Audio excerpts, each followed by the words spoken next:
What's up, everybody? It's Steve with Atlantis Confirmed. I have a great video here for you today. It's going to blow your mind. I told you once I made the initial discovery, the evidence is everywhere. And one of the more interesting places it is, I have found that the pharaonic garb of King Tut and Akhenaten, anyone who wore the traditional, even Hatshepsut, this is a recreation of Pillar 43 and the Moai back carvings. Trust me. Okay, give me 10 minutes and I'm going to prove it to you. Ready? Okay. So here's what we know about. This is a pharaonic garb, right? Excuse me. So we see the traditional flail and crook, right? So what we're going to do is divide it into 4 quadrants, just like we did in the other videos for the Gobekli Tepe stela and the Moai bag. So let's divide this into 4 quadrants again, the crease being the shoulder length, the crease being here, and the crease being here. So we can see all of them at the same time. Okay, so let me, on this one, he's holding it a little too high.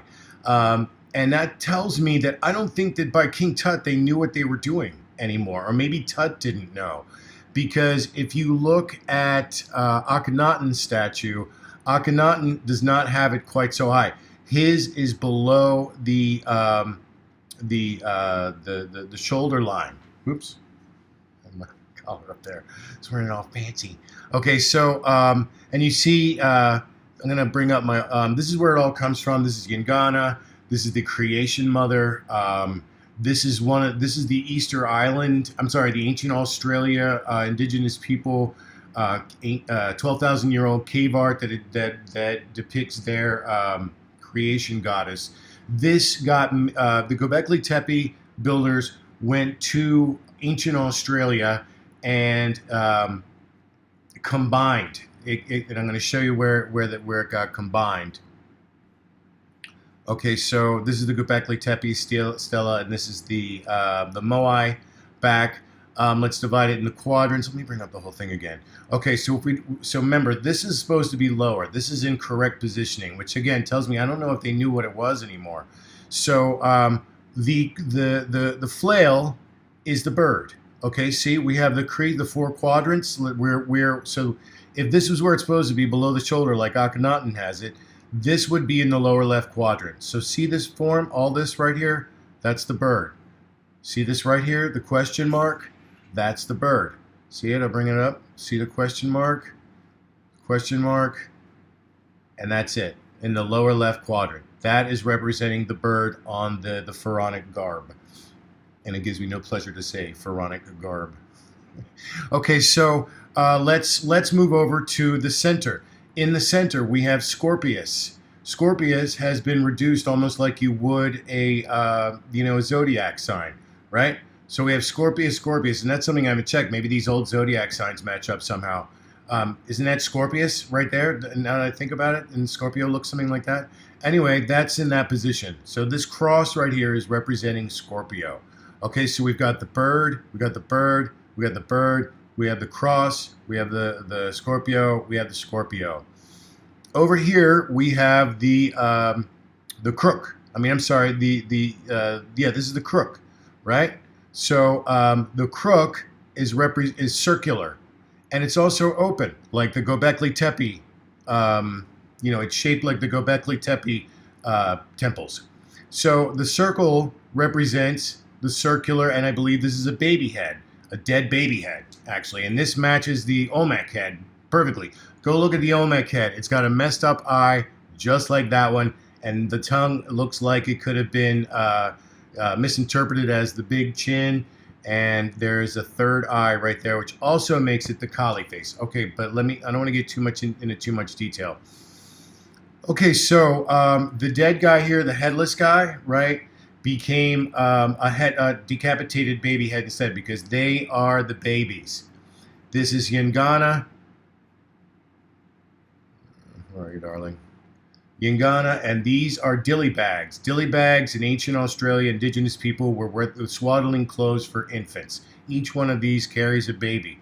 So this is telling us that something catastrophic happened.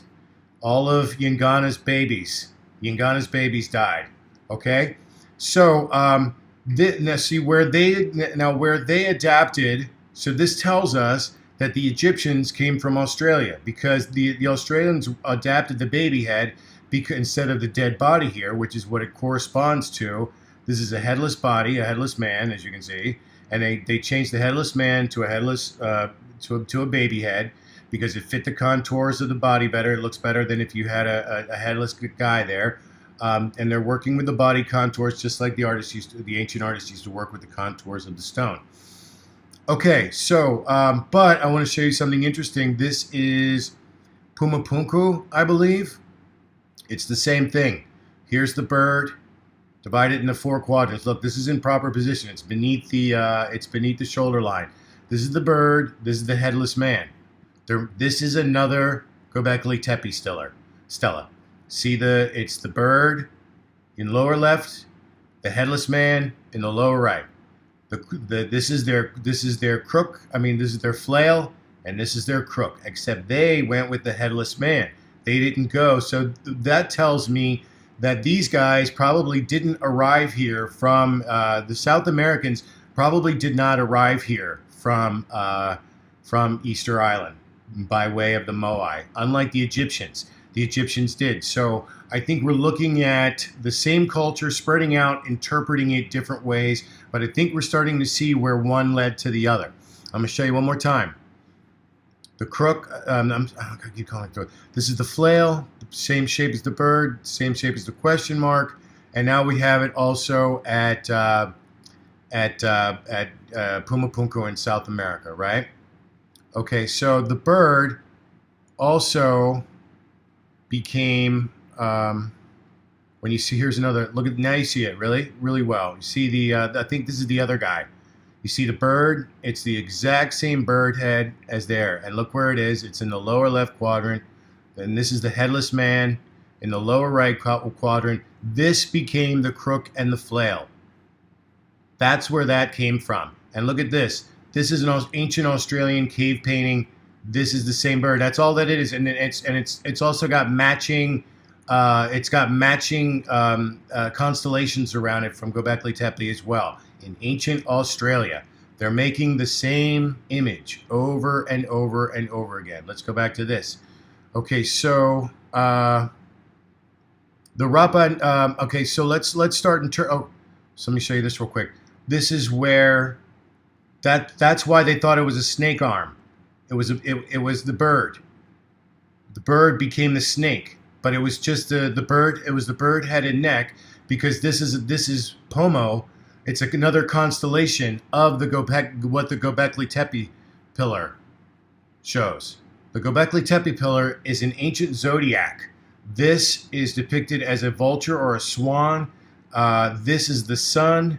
This is Scorpio. This was called Pomo.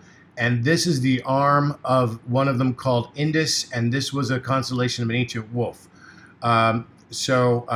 Over here, also in other Egyptian art, we see Anubis. We see a jackal that also represented there. So they're adapting it. It's an artist copying an artist copying an artist for thousands of years and thousands of miles. Okay, so that's where the crook and the flail come from. So where does the pharaonic coloring of that come from? So you see, that's that, right? Let's take another look at Yingana. Yingana has the stripes on the dilly bags. See the dilly bag stripes? See them? It's the same thing. And I'll show you here. This is a Yingana cave painting. See the dilly bags, the colors? And it's the same thing. I'll show you this. This is what they're recreating. Boom. See it? Boom. It's the same thing. Now look, this is the Ben stone. This is a Yingana. Yingana holding her baby Yinganas, because that is what they're doing. They're spreading around the world, and they're spreading their knowledge. Yingana is giving, the life giver is giving life to the Egyptians. So we see where the crook and the flail became adapted, right? Okay, so let's go back to this. So let's move on. So we have the crease, right? Now I want to skip because there's something interesting at the end, but let's go here. When the ancient Rapa Nui saw this, and I wish I had a better picture of it, but this is carved on the back of I think 2 or 3 of the moai. They thought that was a bird. They thought this was a bird guy because these are birds. And let me show you. So it's actually our old friend. I'll pull this. It's Yingana. Okay, you see the weird shape. You see the long body. You see the fork. By the way, this is the Egyptian staff. I'm sure you've seen the Egyptian staff. We thought it was a tuning fork at the bottom. It's actually a dragonfly tail, just like that. So that tells you also another connection there. So anyway, you see that? The ancient Rapa Nui took it as their symbol. You see it?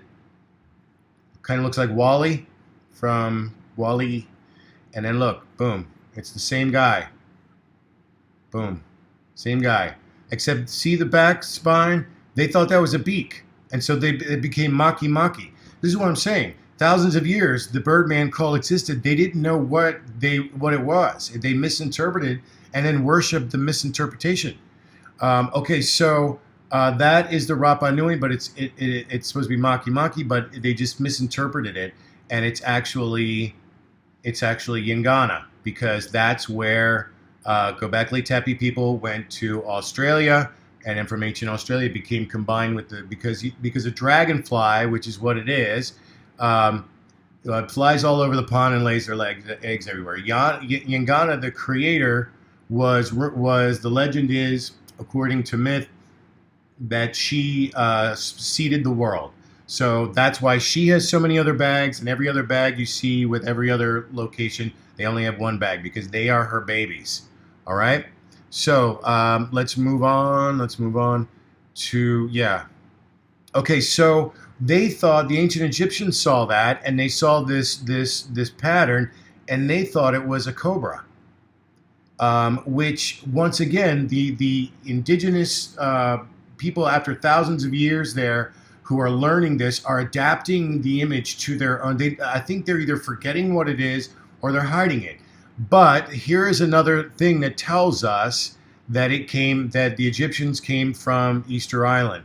Look what they see. There are 2, maybe even more, Yingana on this moai at the top here. Look, see the nub, see the body, how it's long, see the weird face.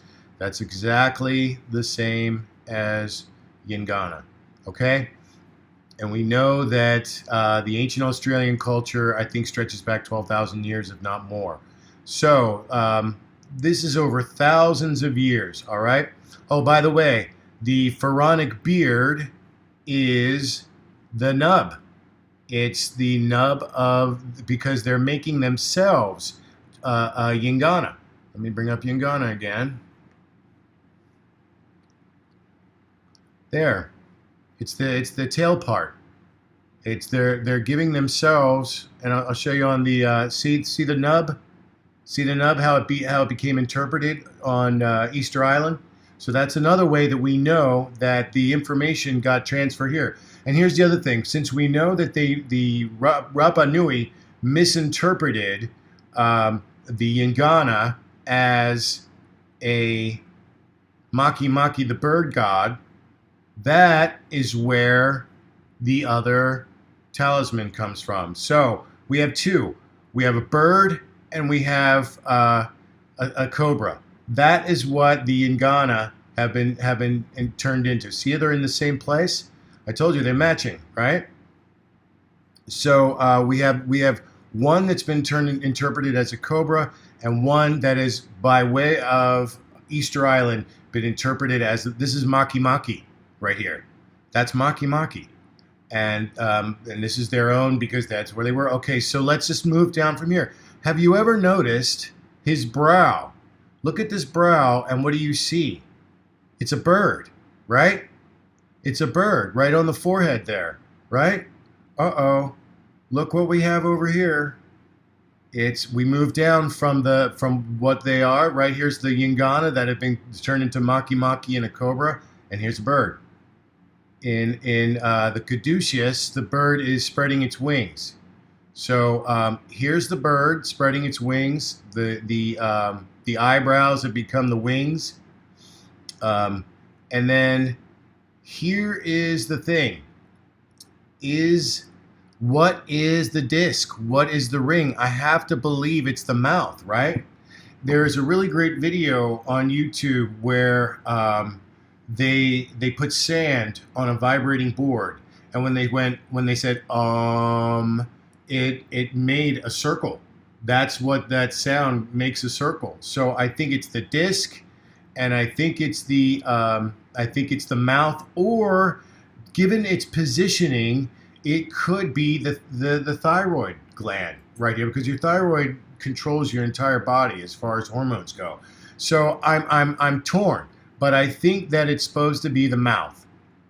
Now I don't know if where the other birds were. Maybe, I guess, the ears.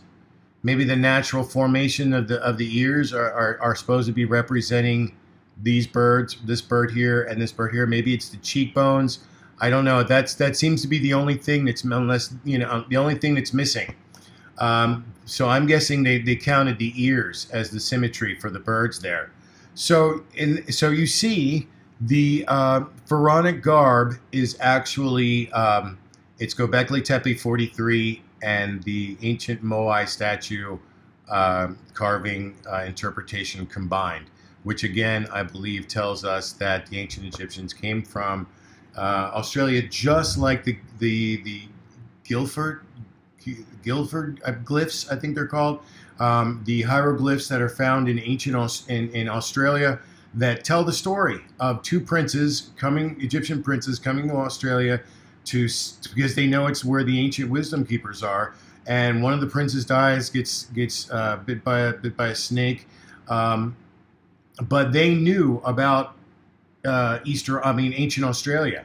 So I think that they came from they went from Gobekli Tepe to ancient Australia, to Easter Island, to Egypt. That's the puzzle. It's really tough because, like I said, I think it was a global culture. They shared for a long time each other's ideas and imagery and stuff like that, maybe some interpretations. I don't know how much was shared between it, but if we assume that nothing was shared, then this would be the chronological order of the evolution. All right, thanks for watching. I think this again confirms Atlantis confirmed. Please share it. I think I've made an incredible scientific breakthrough, and it's getting crickets. But I'm not doing this for fame or anything. But I want the world to know, that this is a change in our world history. This proves it. This is the connection. All right. Thanks for watching, everybody. Please subscribe, like, and leave a comment. I want to know what you're thinking. Okay. Peace.